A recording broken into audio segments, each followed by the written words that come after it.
1900, l'exposition universelle bat son plein à Paris et attire plus de 50 millions de visiteurs. Fleuron de cet événement, le Grand Palais va devenir le temple international des beaux-arts et de l'innovation.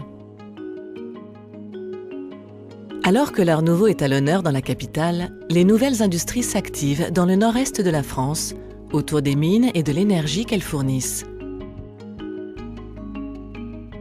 La première loi sur les retraites ouvrières et paysannes est votée le 5 avril 1910. Depuis plusieurs mois déjà, un groupe d'entrepreneurs, mené par un actuaire, réfléchit à un projet tout à fait novateur pour la France. Le 6 avril 1910 sont déposés officiellement les statuts de la Compagnie française d'assurance populaire, première du genre dans le pays. L'idée des fondateurs pionniers est d'introduire l'assurance décès auprès des classes populaires françaises. Très vite, la compagnie propose aux chefs de famille une offre constituée de 4 contrats.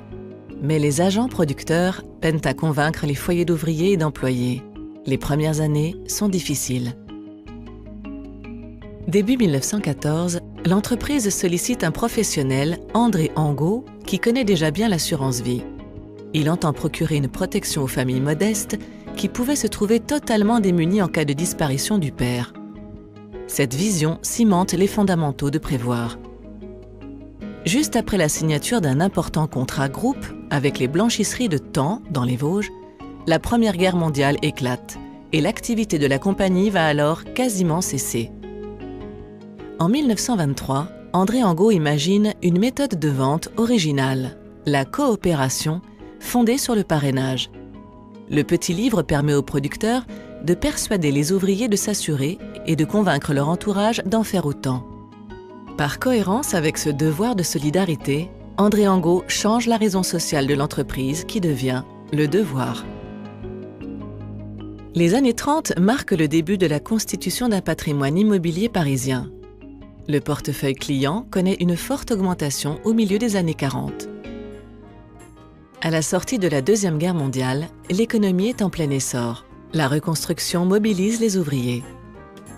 Rue d'Aumale, la jeune équipe dirigeante, animée par Maurice Voyer, part à la conquête de foyers nouveaux, appuyés par un recrutement intensif de commerciaux.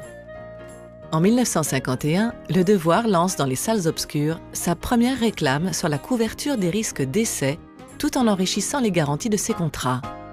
Tous, ouvriers, employés, sportifs, regardent la vie avec joie et confiance, sachant qu'en toutes circonstances, l'avenir de leur foyer est assuré. Vous, monsieur, et vous aussi, monsieur, faites comme eux. Assurez-vous sur la vie, pour la sécurité de votre foyer, pour l'avenir de vos enfants. Pour marcher dans la vie avec joie et confiance, assurez-vous au groupe Devoir Prévoyante. Le groupe Devoir Prévoyante, la plus ancienne compagnie française d'assurance populaire. Au cours des 30 Glorieuses, la production progresse fortement et de nouveaux besoins émergent de la population. La compagnie reste fidèle à son cœur de métier, cimente ses acquis et sa solidité financière. L'indépendance du groupe est à ce prix. Actionnaires, assurés et collaborateurs se répartissent la rentabilité. Une juste redistribution, chère à André Angot, est toujours en vigueur aujourd'hui. En juillet 1975, René Delabrusse remplace Maurice Voyer et réaffirme les fondamentaux de l'entreprise. On mène vraiment notre affaire en assureur que nous sommes, sans poids de personne. À partir de cette période, le groupe se modernise, se dote d'outils informatiques et lance une nouvelle campagne de publicité avec comme symbole l'arc-en-ciel.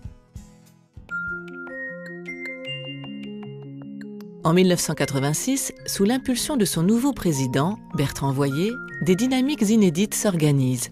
Les salariés sont mobilisés autour de projets d'entreprise et le groupe se lance à la conquête de l'international. Il ouvre une première succursale au Portugal en 1996, une deuxième en Pologne en 2000. Puis le groupe consolide fin 2005 des liens établis depuis plusieurs années avec le Vietnam en inaugurant une filiale à Hanoï. En France, le groupe Prévoir élargit sa gamme aux cibles des seniors et des travailleurs non salariés. Il consolide son cœur de métier tout en développant des activités complémentaires. Le groupe Prévoir a célébré son centenaire. Au Grand Palais justement, sa mission est toujours d'actualité. Prévoir a 3 atouts principaux sur lesquels il peut s'appuyer pour construire son développement de demain. C'est d'une part la solidité financière, d'autre part c'est son métier. Le groupe Prévoir est un groupe d'assurance de personnes, c'est-à-dire qu'il apporte de la protection et de la sécurité à ses clients. Et ce besoin et cette demande de protection et de sécurité, qui était vrai il y a un siècle, je pense est toujours vrai, voire peut-être plus vrai aujourd'hui et demain. L'avenir des compagnies d'assurance de personnes appartient à celles qui développeront une offre de produits et de services inspirée par la nécessité d'apporter de la valeur ajoutée à leurs clients.